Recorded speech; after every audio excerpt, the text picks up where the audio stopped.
In this presentation, I'll talk about fully dynamic STC-edge connectivity in subpolynomial time. Let's first talk about what a dynamic algorithm is. Basically, a graph is undergoing changes. We call an edge insertion or deletion an update, and we want to answer questions about graph properties on the up-to-date graph. We call these questions queries. We take the connectivity problem as an example. An edge is removed, and we receive a query asking if A and B are connected. The answer is no.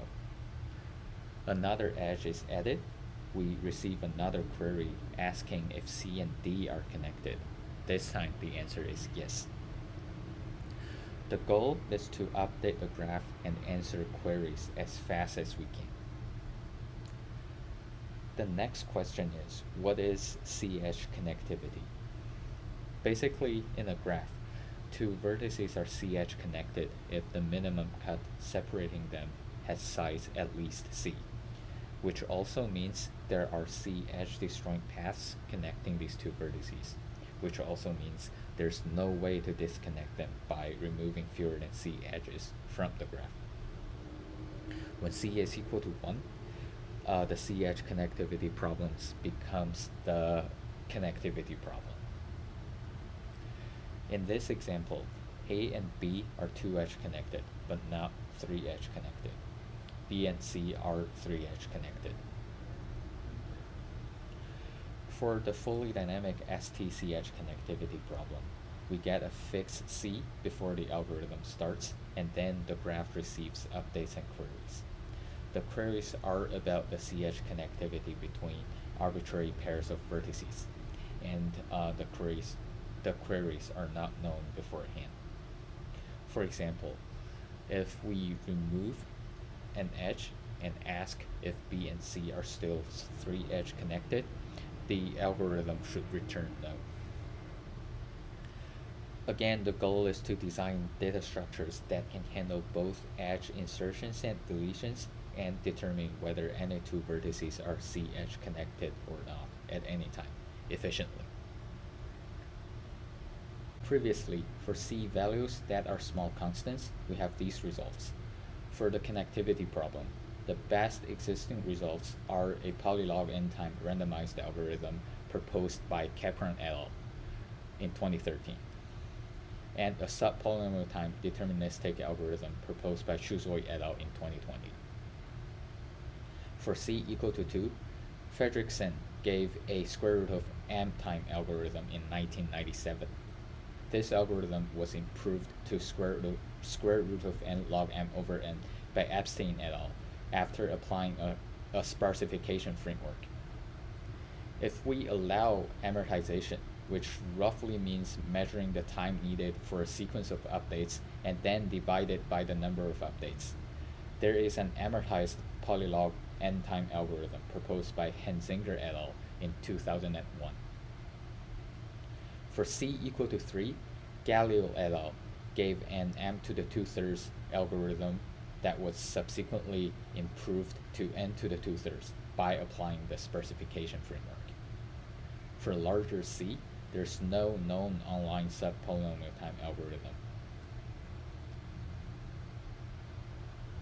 Our result is a worst-case subpolynomial time algorithm for C equal to log n to the little o of 1.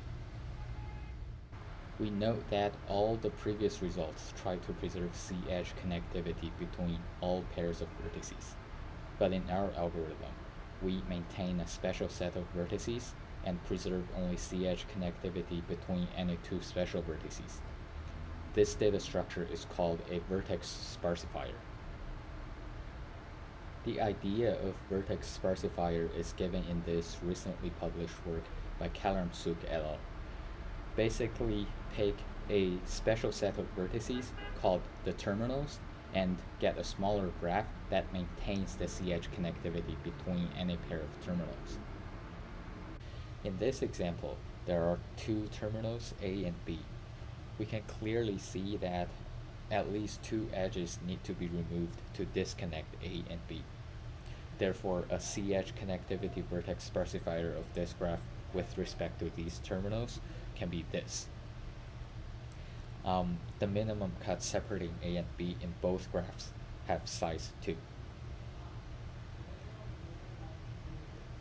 To compute a C-edge connectivity vertex sparsifier, the authors defined a special set of edges called the cut containment set.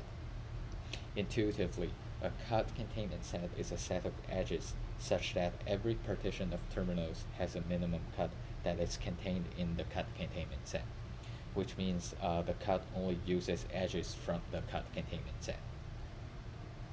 In this example, there are 3 terminals, T1, T2, and P3. The minimum cut separating T1 from T2 and P3 are these 3 edges. The minimum cut separating T2 from T1 and T3 can be these 3 edges. And the minimum cut separating T3 from T1 and T2 can be these 3 edges. So for C greater than or equal to 3, a cut containment set can be these red edges. Now suppose we have a cut containment set. The way to construct a vertex sparsifier from it is, first we remove all edges in the containment set. And then we shrink all connected components into single vertices. Then we add the containment set back. The resulting graph is a C-edge connectivity vertex sparsifier of the original graph. As we can see, if the cut containment set is small, then the vertex sparsifier is also small. So the authors of this paper concluded that there exists a cut containment set of size T times C to the big O of C. And therefore there's a vertex sparsifier of size T times C to the big O of C edges. And this vertex sparsifier can be computed in M times C log n to the big O of C squared time. However, their algorithm was not able to update the sparsifier when changes occurred to the graph. So we designed an algorithm that is able to handle graph updates. So for our contribution, we discovered a way to update the cut containment set efficiently by reducing it to a decremental update scenario, which means after part of the graph is removed, we want to obtain a cut containment set of the rest of the graph. In this example, the original graph is G0 and T1, T2, T3 are terminals. After removing part of G0, we add the boundary vertices, which are the endpoints of edges connecting the removed part and the remaining part to the terminal set. And these new terminals are denoted by S1, S2, and S3. These red edges are a cut containment set with respect to these terminal sets on the new graph. From here, we can see that a cut containment set of the new graph can be constructed by adding edges to the cut containment set of the original graph. And now the question becomes, how many edges do we need to add to the original cut containment set to obtain a new one? We want this number to be low. However, it is sometimes hard to obtain a cut containment set of the new graph by adding a small number of edges to the old cut containment set. Sometimes a lot of edges need to be added. Let's look at this example.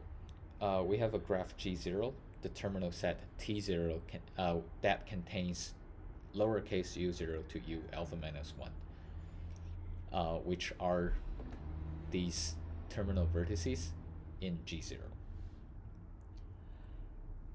The uppercase u0 to u alpha minus 1 are cliques of size at least 2c plus 1, and each clique contains a terminal vertex.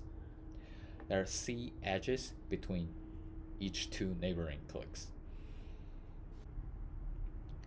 Now one clique is removed and the boundary vertices, which are these red vertices, are added to the terminal set. These new terminals are denoted by S. And suppose we have F0, which is a cut containment set of G0. we want to know how many edges we need to add to F0 when the click is removed. Ideally, we want it to be linear in the number of new terminals. So let's first observe that what happens when we try to use a C-cut containment set of G0 to obtain a C-cut containment set of G.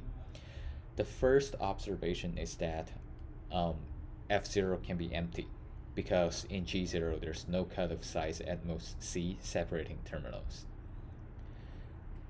However, on G, there are alpha minus 2 cuts of size C separating terminals.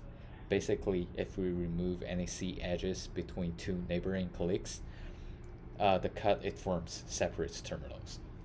Therefore, we need to add alpha times C edges to F0 to obtain a C-cut containment set of G. And since alpha can be very big, this is not what we want. Now, if we start with a 2C cut containment set of G0, then F0 can be all the red edges in G0. And since the clicks have size at least 2C plus 1, we don't need to add any new edge to F0 to get a C-cut containment set of G. Therefore, the main observation is that we need to start with a C0 cut containment set for some C0 greater than C in order to get a C-cut containment set of G. More formally, we need C0 to be at least C squared plus 2C. And when the graph is a phi expander and the parameters are correctly chosen, this can be done efficiently. Here, by phi expander, we mean basically, in loose terms, the graph is well connected, which means no matter how we partition the vertices, the number of edges between clusters is always in proportion to the volume of the clusters. We now define our Sparsifier data structure. Different from the previous result, in order for the decremental update algorithm to work, we want the graph to be a phi expander. However, the input graph of the algorithm can be an arbitrary graph. So we make use of expander decomposition, which is a result that allows us to decompose an arbitrary graph in a way such that the induced subgraphs are phi expanders and the number of edges between clusters is small compared to the total number of edges in the graph.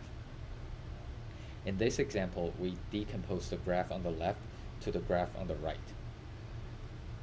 V1, V2, V3, and V4 are all phi expanders after the decomposition. The red edges are called the intercluster edges, and the red vertices are boundary vertices of this expander decomposition. So when we are given an arbitrary input graph, we first run expander decomposition on it and include the boundary vertices as terminals. Then on each component, a vertex sparsifier is computed, and we combine all these sparsifiers with the intercluster edges to obtain a CH connectivity vertex sparsifier of the original graph. We can repeat this process on the resulting graph. Basically, we do another expander decomposition and use the boundary vertices as terminals again, and compute a sparsifier on each component and glue them together to obtain an even sparser graph. This is the sparsifier on the next level. We note that the terminal set on level I does not have to be a subset of the terminal set on level I plus 1 or I minus 1. The resulting data structure is a multi-level sparsifier, the ground level of which is the original graph. So in summary, this is what a 3-level sparsifier looks like. The ground level is the original graph. The next level is a sparsifier of the original graph. And the next level is a sparsifier of the previous level. Moreover, if two vertices are terminals on all levels, the C-edge connectivity between them are the same on all levels. Now we talk about how to use the multi-level sparsifier data structure to handle updates. We first gave an algorithm for updating the Sparsifier after a sequence of changes are made. When a sequence of updates occur, we update the Sparsifier from level 0 up. When each level receives its updates, we combine the expander pruning technique and the decremental update algorithm to update the Sparsifier on this level and obtain another sequence of updates that should be applied to the next level. So here, level I receives its updates.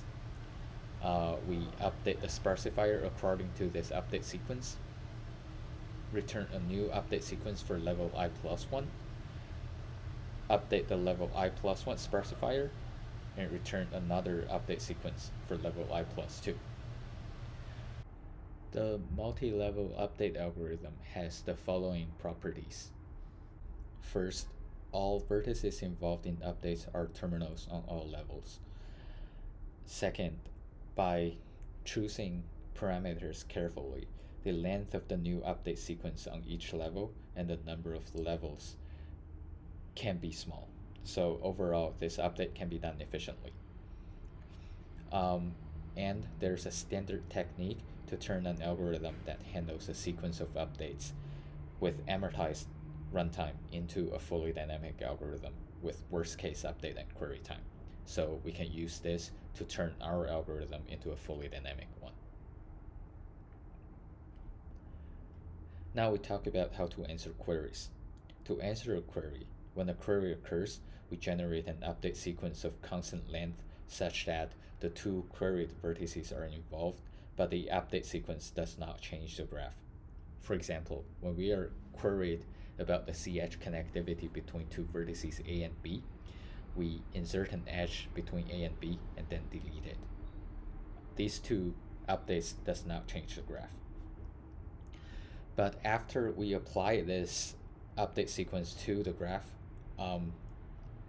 these two vertices becomes terminals on all levels. Therefore, since the top level Sparsifier is very small, we can answer the CH connectivity query on the highest level in an offline way efficiently. With carefully chosen parameters, this can be done in subpolynomial time. So in summary, this is how we obtain the fully dynamic algorithm for CH connectivity in subpolynomial update and query time. For NAC greater than or equal to 2, this is a significant improvement from the previous result. For future directions, we can look at efficient algorithms for larger C, and we can look at more efficient dynamic algorithms for global minimum C cuts. That's all.